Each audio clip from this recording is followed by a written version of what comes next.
النهارده دخلت فيلم او امبارح يعني، ده لو الفيديو نزل يوم الجمعه، اللي هو غالبا اصلا الفيديو ده هينزل يوم الجمعه. دخلت فيلم اللعب مع العيال، ومش عارف ليه وانا بقطع التيكت بتاع الفيلم ده كنت حاسس ان انا بعمل حاجه غريبه، لان عامه كل اللي كان في السينما كان داخل فيلم ولاد رزق 3، وانا الراجل بيسالني داخل ايه، قلت له داخل فيلم اللعب مع العيال. انا لقيت الراجل قدامي تقريبا هنج كده، مش عارف ايه اللي حصل. الفكره كمان ان انا كنت داخل الفيلم الصبح، فكان العدد في السينما قليل، وكانت اكتريه الناس اللي داخله كانت داخله فيلم ولاد رزق 3. فتحس كده الراجل وانا بقول له انا داخل فيلم اللعب مع العيال، الراجل حرفيا افتكرني ان انا من عالم موازي. مش عارف ليه يا عم، انا حر ادخل اللي انا عايزه، بس اول ما دخلت الفيلم حرفيا عرفت ليه. المهم يعني دخلت الفيلم، وانا قلت قبل كده ان انا مش متابع قوي لمحمد امام، يعني اغلبيه افلامه بالذات الاخيره انا ما شفتهاش كلها، يعني ممكن شفت له مشاهد، شفت له لقطات وانا بقلب، انما فيلم كامل ليه ما اعتقدش ان انا شفته، بالذات زي ما قلت لك الافلام الاخيره بتاعته، لان انا عارف شويه نوعيه افلام محمد امام اللي هي الاكشن كوميدي بالطريقه والحركات اللي هو بيعملها، اللي في ناس كتيره بتحب طريقته والاسلوب اللي بيمثل بيه عامه. فقلت قبل ما ادخل برضه فيلم اللعب مع العيال كنت شفت لمحمد امام فيلم كامل، فاتفرجت له على فيلم عمهم، ولقيت الفيلم كمجمل يعني كان كويس وما اتضايقتش منه خالص، فقمت داخل فيلم اللعب مع العيال. وكانت اكتر حاجه محمساني للفيلم ده، وقلتها قبل كده برضه، ان هو من اخراج شريف عرفة. وتاني حاجه بقى كانت مخليني ان انا لازم ادخل الفيلم ده، ودي حاجه مهمه جدا على فكره، ان انا هعمل فيديو عن الفيلم ده اساسا. هتقول لي بس كده هو ده اللي كان محمسك للفيلم، مفيش اي حاجه تانية؟ هقول لك بمنتهى الصراحه هو ده اللي كان محمسني للفيلم، مفيش اي حاجه تانية بصراحه كانت مخلياني ان انا متحمس اكتر ان انا اخش الفيلم ده، غير السببين اللي انا قلت لك عليهم بس. فبعد ما دخلت الفيلم ده ارشحه لك بقى ان انت تدخله. بص يا معلم، عامه انا هقول لك رايي في الفيلم ده بكل صراحه، بس قبل اي حاجه يا معلم طالب منك طلب، ان انت كده هتلاقي يعني تحت الفيديو كده خانه اشتراك، اكيد انت عارفها طبعا. عارفه. عايزك بقى يا معلم تصبح او تمسي على خانه الاشتراك دي، سواء بقى انت بالليل او الصبح، وتعمل لايك للفيديو عشان نحاول ان احنا نوصل الفيديو ده لناس اكتر. وبس كده يا معلم، انت كده حرفيا هتكون عملت فوق الواجب وزياده، وشكرا طبعا مقدما للي انت عملته. فيلم اللعب مع العيال هبتدي لك طبعا بالحاجات اللي عجباني الاول في الفيلم. محمد امام مش هقول لك بقى ان هو اتطور جامد وهتشوف منه اداء تمثيلي ما حصلش قبل كده، ولكن هو غير جامد من الاداء اللي كان بيعمله في افلامه اللي فاتت. وفكره بقى ان هو بيقلد حركات وتفاصيل كان بيعملها عادل امام في افلامه، فالحمد لله في الفيلم ده هو قلل منها جدا، وهو طلع في الفيلم ده يعتبر ردة فعل للاحداث اللي بتحصل له، وهو ردة الفعل بتاعته كانت كويسه، وعلى الاقل ان هي ما كانتش مبالغ فيها يعني. وبص يا جماعه، وانا الفيلم ده فكرني شويه او فكرني كتير بمسلسل بالطو بتاع عصام عمر. محمد امام في الفيلم ده هو شخصيته بالظبط عامله زي شخصيه عاطف، بس مع اختلاف ان هو طالع مدرس، وحتى فكره الفيلم تعتبر هي فكره المسلسل، مع اختلاف ظروف الشخصيتين اللي خلتهم يروحوا اماكن هم ما كانوش عايزين يروحوا الاماكن دي، بس لولا الظروف. ومش عارف بصراحه بقى انت هتشوف فكره التشابه دي ايجابيه ولا سلبيه، بس انا عايز برضو اللي دخل الفيلم يقول لي انت شفت فعلا حته ان القصتين قريبين من بعض ولا لا. ولكن انا ما اتضايقتش خالص، لان لقيت اكتريه المواقف فيها اختلاف، ولكن زي ما قلت لك الفكره هي تكاد تكون متشابهه جدا يعني. دي حتى شخصيه ابو محمد امام اللي هو حجاج عبد العظيم برضو تحسها قريبه من شخصيه محمد رضوان في مسلسل بالطو في حته معينه كده. مش هكمل اكتر من كده عشان ما احرقش اي حدث. ماجد الكدواني عامل كام مشهد كده بصوته، انا بصراحه كنت بنتظر جدا المشاهد اللي هيتكلم فيها ماجد الكدواني. برضو في ولد صغير انا هسيب لكم صورته، الولد ده يعتبر من اهم ايجابيات الفيلم، وبرافو بقى لشريف عرفة على اختياره للطفل ده للدور، لان ما شاء الله الولد عنده قبول كبير جدا، ولسه الناس اما تبتدي تخش الفيلم ده اكتر هتلاقي الناس بتتكلم على الولد ده كتير جدا، وانا برضو مستني اشوفه في اعمال تانية بعد كده. برضو اللهجه السيناويه في الفيلم كانت مظبوطه جدا، بالذات اما كان بيتكلم بيها بيومي فؤاد او اسماء جلال، ما كنتش تحس ان هم مثلا اوقات بينسوا او بيسقطوا حاجه، بس الى حد ما اللهجه بتاعتهم كانت مظبوطه بشكل كبير جدا. اخر واهم ايجابيه في الفيلم ده، ويعتبر من غيره الفيلم ده كان هيقع خالص، وهو باسم سمره. بالرغم ان اكتريه المشاهد بتاعته كانت مع بدايه النص الثاني من الفيلم، الا انه ليه 3 أو 4 مشاهد في الفيلم هم دولت حرفيا الكام مشهد اللي هيضحكوك في الفيلم كله عامه، بالذات بقى لو انت سنك اكبر من 16 سنه. لو انت اصغر من كده فلا، هتلاقي حاجات كتيره في الفيلم هتعجبك. ومن هنا بقى هتكلم في الحاجات اللي ما عجبتنيش في الفيلم،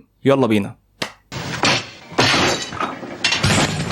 للاسف يا جماعه تحس ان الفيلم ده هو الفئه معينه بس، وهي فئه الاطفال، يعتبر هي الفئه دي اللي هيعجبها الفيلم. ففكره ان انت ممكن تخش الفيلم ده مع اصحابك ومع شباب وكده، فما اعتقدش ان انت ممكن تنبسط بالفيلم. بالعكس، ده في مشاهد كتيره انت هتمل منها، وفي مشاهد كتيره انت ممكن تتوقع هو ايه اللي هيحصل اصلا فيها، زي مثلا المشاهد اللي بتجمع بين مصطفى غريب وويزو. حرفيا تحس ان المشاهد دي اصلا هي ماشيه على اسطمبه واحده ما بتتغيرش، وانت هتبقى متوقعها جدا عامه، ومتوقع الكوميديا اللي هتطلع من المشاهد دي هتكون عامله ازاي. ويزو نوعيه الادوار اللي كانت بتعملها قبل كده، ونوعيه ادوار عامه اللي الناس ما بقتش تحبها او الناس بتنتقدها عامه، هي اللي انت هتدخل تشوفها في الفيلم. فما تتوقعش قوي ان ويزو يعني دورها مختلف او حاجه، يعتبر هو اللي فات. مصطفى غريب المشاهد بتاعته ما كانتش كتيره، واخرك هتبتسم، مش هقول لك هتضحك، لا هتبتسم بس على مشهد او 2 من اللي هو طلع فيهم. النص الاول من الفيلم هو اقل من النص الثاني. النص الثاني يعتبر ابتدى يبقى فيه مواقف كوميديه، خاصه بعد ما ظهر باسم سمره. والفيلم ده عامه يعني انا ما اعتقدش ان هو ده افضل فيلم لمحمد امام، هو فيلم عمهم عجبني اكتر من كده. وبكل تاكيد ده مش افضل فيلم لشريف عرفة. انا مش معنى كده برضو ان انا بقول لك الفيلم وحش، بالعكس الفيلم كويس بس بالنسبه للاطفال والعيله، ده لانه ما فيهوش اي الفاظ ما تحبش ان انت تسمعها. فانا بقول لك الفيلم ده تقدر تدخله انت والعيله وانت مطمن. اما لو انت داخل الفيلم ده انت واصحابك ومنتظر ان انت تشوف كوميديا عاليه واكشن وكده، فما اعتقدش ان الفيلم ده هيكون انسب فيلم ليك. وفي النهايه تقييم الفيلم اللعب مع العيال هو 6.5 من 10. وبس كده، اتمنى الفيديو يعجبكم، وما تنسوش ان انتوا تعملوا اشتراك للقناه ولايك للفيديو. ولو انت برضه مختلف معايا في الراي اكتب لي طبعا في الكومنتات تحت وهنتفاهم، ما تقلقش يعني. وبس كده، اشوفك ان شاء الله الفيديو الجاي.